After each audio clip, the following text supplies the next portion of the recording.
राज्यभर संतापाची लाट उसळली असताना अशातच भाजप आमदार अमित साटम यांचा संबंधित घटनेवरून एक व्हिडिओ व्हायरल झाला।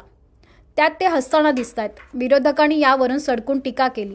आता या प्रकरणावर अमित साटम यांनी सभागृहात स्पष्टीकरण दिलंय, पाहूया। अध्यक्ष महोदय, माझी आपल्याकडनं अपेक्षा हीच आणि सरकारकडनं की 5 तारीखला रात्री दिंडोशीच्या कुरार गावातील तानाजीनगर जो नाला आहे, या नाल्यामध्ये योगेश वर्मा नावाचा माणूस हा नाल्यामध्ये पडला आणि तो वाहत गेला। अध्यक्ष महोदय, त्यानंतर त्याच्या कुटुंबियांनी तक्रार केली।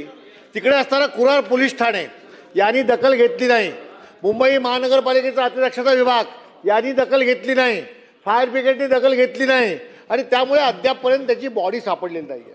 त्याचे कुटुंबीय आता विचारतायत की आमच्या माणसाची बॉडी शोधण्यासाठी महानगरपालिका आणि शासन काय करतंय। आणि म्हणून अध्यक्ष महाराज, आपल्याकडनं माझी अपेक्षा आहे की या वर्माच्या कुटुंबियांना पण न्याय द्या। योगेश वर्माची बॉडी शोधण्यासाठी आपण सरकारला आदेश द्या, मुंबई महानगरपालिकेला आदेश द्या आणि तात्काळ या संपूर्ण योगेश वर्मा कुटुंबियाला न्याय द्या, एवढी माझी या अर्जाच्या मुद्द्याद्वारे विनंती। ठीक आहे, दिलेल्या माहितीची नोंद घ्यावी, उचित कारवाई करावी। उचित कारवाई करण्यात येईल, नोंद घेतलेली आहे आणि त्याचा शोध सुद्धा घेण्यात येईल। बोला अध्यक्ष महाराज, ऐकून घ्या, ऐकून घ्या। एक मिनिट। अध्यक्ष महाराज, माझा एक पॉइंट ऑफ प्रोसिजर आहे। माझा पॉइंट ऑफ प्रोसिजर असा आहे अध्यक्ष महाराज की विधान भवनाच्या पायऱ्यांच्या समोर या ठिकाणी कॅमेरे लावलेले आहेत अध्यक्ष महाराज, आणि ते कॅमेरे लाईव्ह आहेत अध्यक्ष महाराज। काय ऐकूया विषय। अध्यक्ष महाराज, एक मिनिट बोलू। अध्यक्ष महाराज, गेल्या आठवड्यामध्ये त्या ठिकाणी मीडियाशी बोलत असताना सन्माननीय सदस्य जयंत पाटील साहेब हे त्या ठिकाणी आले आणि त्यांनी मिश्किलपणे कुठल्या तरी वेगळ्या विषयावरती माझ्याशी चर्चा केली। ती चर्चा करत असताना मी त्यांच्याशी काही बोललो आणि त्यांच्याशी मी प्लेझेंटरीज एक्सचेंज केल्या, जेस्चर एक्सचेंज केले आणि ते तिथून निघून गेले।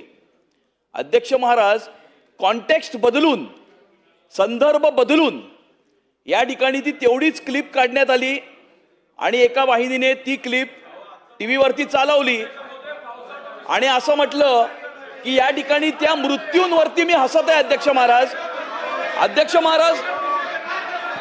महाराज, मृत्यूंवरती मी हसलो नव्हतो आणि हे सन्माननीय सदस्य जयंत पाटील साहेबांनाही माहिती आहे। मृत्यूंवरती कोणी हसू शकत नाही अध्यक्ष महाराज, मी सोडा अध्यक्ष महाराज, कुणीही मृत्यूवरती हसू शकत नाही। आपण या सभागृहाचे कस्टोडियन आहात, विधान भवनाचे आपण कस्टोडियन आहात। विधान भवनाच्या परिसरामध्ये अशा प्रकारची घटना घडली आहे, ही माझ्याबरोबर घडली, ही तुमच्यापैकी कोणाबरोबरही घडू शकते। हे या 288 सदस्यांमध्ये कुणाबरोबर ही अशा प्रकारची घटना ही घडू शकते, वरच्या सभागृहातल्या सदस्यांच्या संदर्भातही घडू शकते। अध्यक्ष महाराज, या संदर्भामध्ये आपण याची गंभीर नोंद घेणं हे आवश्यक आहे अध्यक्ष महाराज, आणि गंभीर नोंद करून याच्यावरती आपण कारवाई करणं अध्यक्ष महाराज अपेक्षित आहे। अध्यक्ष महाराज, धन्यवाद।